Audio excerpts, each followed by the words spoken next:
Ya, Ya, pemirsa, Bank Indonesia memprediksikan bahwa tingkat inflasi di bulan Mei akan kembali naik dan berada di level sekitar 0,28%. Hal ini berdasarkan hasil survei pemantauan harga Bank Indonesia hingga minggu keempat bulan Mei 2020. Bank Indonesia memprediksi laju inflasi di bulan Mei 2021 akan kembali naik di level 0,28%. Prediksi tersebut berdasarkan hasil survei pemantauan data atau SPH yang dilakukan Bank Indonesia hingga minggu keempat bulan Mei 2021. Angka inflasi 0,28% secara bulanan atau month on month ini lebih tinggi dari inflasi yang terjadi di bulan April lalu sebesar 0,13%. Adapun inflasi secara tahun berjalan atau year to date diprediksi 0,86% dan secara tahunan atau year on year sebesar 1,64%.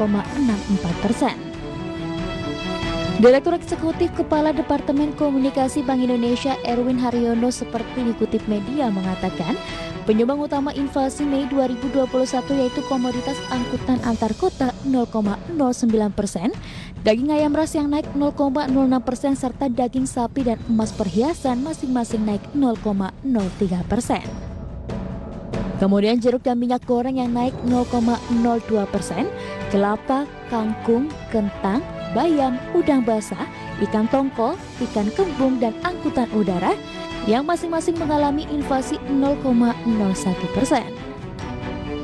Sedangkan beberapa komoditas yang mengalami penurunan harga sehingga menghambat laju inflasi yaitu cabai rawit dan cabai merah yang masing-masing turun 0,05% dan telur ayam ras turun 0,01%. Berbagi sumber, IDX Channel. Baik, pemirsa, kita lanjutkan kembali perbincangan bersama dengan Wisnu Prambudya Wibowo. Ya, Mas Wisnu, baru saja sudah disampaikan begitu, Bank Indonesia memang memprediksikan laju inflasi ini trennya akan semakin meningkat, yang mengindikasikan ada peluang bahwa geliat ataupun aktivitas perekonomian di dalam negeri, belanja dari masyarakat ini sudah mulai membaik. Kalau Anda melihatnya begitu, apakah memang ini menjadi salah satu pertanda bahwa ekonomi juga akan semakin membaik pada kuartal kedua tahun ini? ya, kami melihat di kuartal kedua ini ekonomi akan semakin terdorong untuk menggeliat gitu ya. Oke. Karena memang pemerintah juga terus mendorong pada puasa dan lebaran kemarin itu perusahaan-perusahaan diwajibkan untuk melakukan pembayaran THR gitu ya. Iya. Nah, itu menjadi booster sendiri untuk meningkatkan konsumsi masyarakat gitu ya. Jadi kami melihat di saat yang bersama pemerintah juga mendorong spending government-nya untuk mendorong pertumbuhan ekonomi. Di saat yang sama masyarakat juga ikut konsumsinya naik gitu. Jadi kami melihat inflasi yang ditargetkan Bank Indonesia itu kan di level 3%-an. Jadi selama masih di level-level tersebut masih akan baik gitu ya untuk pertumbuhan ekonomi kita ke depannya. Ya, sebenarnya kalau kita bicara mengenai inflasi di Amerika Serikat justru ada kekhawatiran apabila inflasinya naik di sana, masyarakat dikhawatirkan bahwa akan ada lagi kenaikan dari suku bunganya di Amerika Serikat yang akan dilakukan oleh The Fed. Sementara di Indonesia, apakah kondisinya berbeda? Begitu, memang dibutuhkan inflasi untuk melihat bagaimana dengan aktivitas perekonomian ini bisa mulai merangkak lagi begitu di tengah pandemi. Ya, kami melihat jika di Amerika itu ketika yang menjadi kekhawatiran itu adalah ketika inflasinya tidak terkendali. Baik. Nah, yang saat ini sedang terjadi adalah di Amerika itu sedang banjir liquidity. Nah, itu yang dikhawatirkan inflasi mereka tidak terkendali sehingga pada akhirnya The Fed mau tidak mau harus menaikkan suku bunganya. Nah, berbeda dengan di Indonesia. Kalau di Indonesia inflasinya masih terkendali, jadi masih bagus gitu ya. Jadi untuk kedepannya masih akan sangat dibutuhkan inflasi yang masih di bawah level 5% tersebut. Ya. Baik, sejauh mana sentimen dari inflasi yang semakin membaik ini terhadap pergerakan pasar modal sendiri? Anda melihat ini akan menjadi booster lagi kah untuk penguatan indeks hari ini pada saat opening market? Ya, kami melihat itu masih jadi satu sentimen positif gitu ya. Memang di saat yang bersamaan tentu pelaku pasar itu akan cenderung melihat forecasting untuk Q3 dan Q4-nya untuk ke depan. Karena Q2 ini sebenarnya mereka sudah bisa melihat nih arah-arah perbaikan ekonominya sudah mulai terjadi dan akan berlanjut hingga kuartal ketiga dan kuartal keempat. Apa yang perlu disimak, dicermati oleh para investor dong lah menyikapi perbaikan ekonomi? Berarti kalau bicara mengenai makronya sudah membaik secara fundamentalnya juga investasinya kita bisa lebih panjang lagi dong. Ya, sebenarnya untuk investasi masih sangat menarik untuk di saham gitu ya. Setelah kita kemarin di kripto itu kan kemarin mengalami volatility yang begitu tajam gitu ya. Sedangkan di saham kita ketahui ketika sudah sentuh level-level 5.700 kemudian indeks itu perlahan namun pasti dia mulai recovery kembali. Nah, kami melihat untuk kedepannya indeks ini mulai stabil gitu ya. Jadi mulai ada penguatan yang sejalan dengan fundamental ekonomi kita. Secara sektoral, menurut Anda nih, sektor yang seksi yang masih bisa dicermati untuk investasi jangka panjang, apakah masih dari perbankan yang juga sudah mulai disasar oleh investor asing belakangan ini, ataupun sektor konstruksi yang juga kaitannya dengan pembangunan infrastruktur yang masih menjadi agenda utama pemerintah? Ya, kami melihat banking masih menjadi menarik ya, terutama seperti Bank BCA, kemudian konstruksi juga perlahan namun pasti dia mulai ada perbaikan seiring dengan adanya mulai berjalannya SWF tersebut atau INA. Jadi kami melihat dari sisi liquidity dari keuangan emiten-emiten konstruksi itu kedepannya akan semakin membaik. Kita tahu bahwa anggaran infrastruktur untuk 2022 terus mengalami kenaikan dari APBN pemerintah. Jadi kami melihat masih menarik untuk sektor tersebut.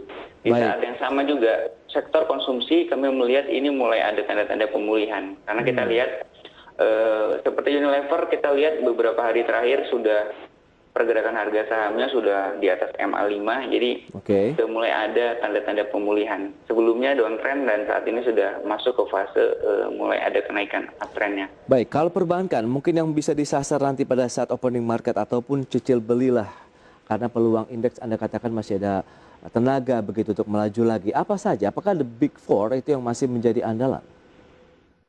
Yang masih menjadi andalan kami seperti Bank BCA ya, karena kita tahu secara penyaluran kredit dan NPL-nya juga rendah Bank BCA. Nah, seperti Bank BCA ini menarik. Kemudian yang tidak kalah menariknya juga seperti Arto sebenarnya. Arto ini terkait dengan bank digital yang mereka punya ekosistem Gojek dan teman-temannya itu yang kita melihat untuk kedepannya mereka kan GoTo itu akan IPO gitu ya. Sehingga itu akan mendorong juga untuk ekosistem yang bank digital yang ada di dalamnya. Oke, kalau kita cermati Arto, menurut Anda valuasinya masih cukup wajar begitu dari level 3.300-an atau 3.800 begitu sekarang sudah di level 12.150. Anda melihat ini bagaimana? Apakah sudah cukup mahalkah atau justru dengan tadinya ada merger kemudian juga didukung dengan kondisi market yang ada saat ini begitu Arto masih berpeluang nih memberikan gain buat investor?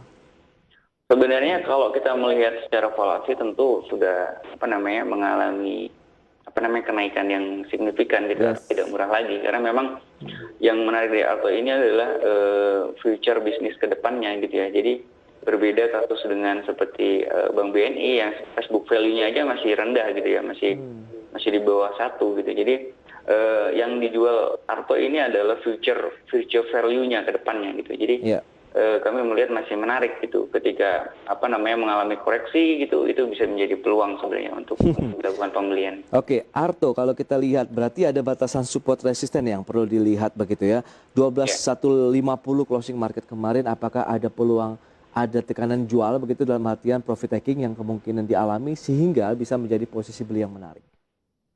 Ya, untuk hari kemarin memang ada profit taking ya, karena memang kalau kita melihat itu secara stokastik saja itu sudah di atas posisi 80%, sehingga ketika 80% ke atas biasanya pelaku pasar itu cenderung melakukan take profit juga, karena memang mekanisme pasar itu masih sangat berlaku gitu ya. Jadi ketika mereka sudah naik tinggi maka sudah layak untuk di take profit. Jadi kami melihat level support yang menarik itu sebenarnya di level 10 ribuan gitu ya untuk Arto. Oke, 10 ribuan. Kalau gitu kita tunggu dulu saja ya, kalau ada pelemahan baru masuk dengan peluang resisten atau potensial upside-nya begitu Mas? Sebenarnya untuk potensial upside-nya itu kami melihat masih bisa sampai 15 ribuan gitu ya. Bahkan JP Morgan waktu itu sempat memproyeksikan ke 21 ribu. Jadi masih sangat panjang gitu ya cerita dari Arto ini. Iya, itu dia, menarik ya. Berarti pun level-level current price kalau berani begitu kita mengambil dengan posisi level tertinggi saat ini, peluangnya masih ke 20 ribuan begitu ya untuk Arto sendiri, Mas. Iya, untuk jangka panjang. Baik. Masih ada beberapa hal yang akan kita bahas, terutama emiten update di segmen berikutnya, Mas Wisnu. Tapi kita akan jeda dulu sebentar. Dan pemirsa, kami akan segera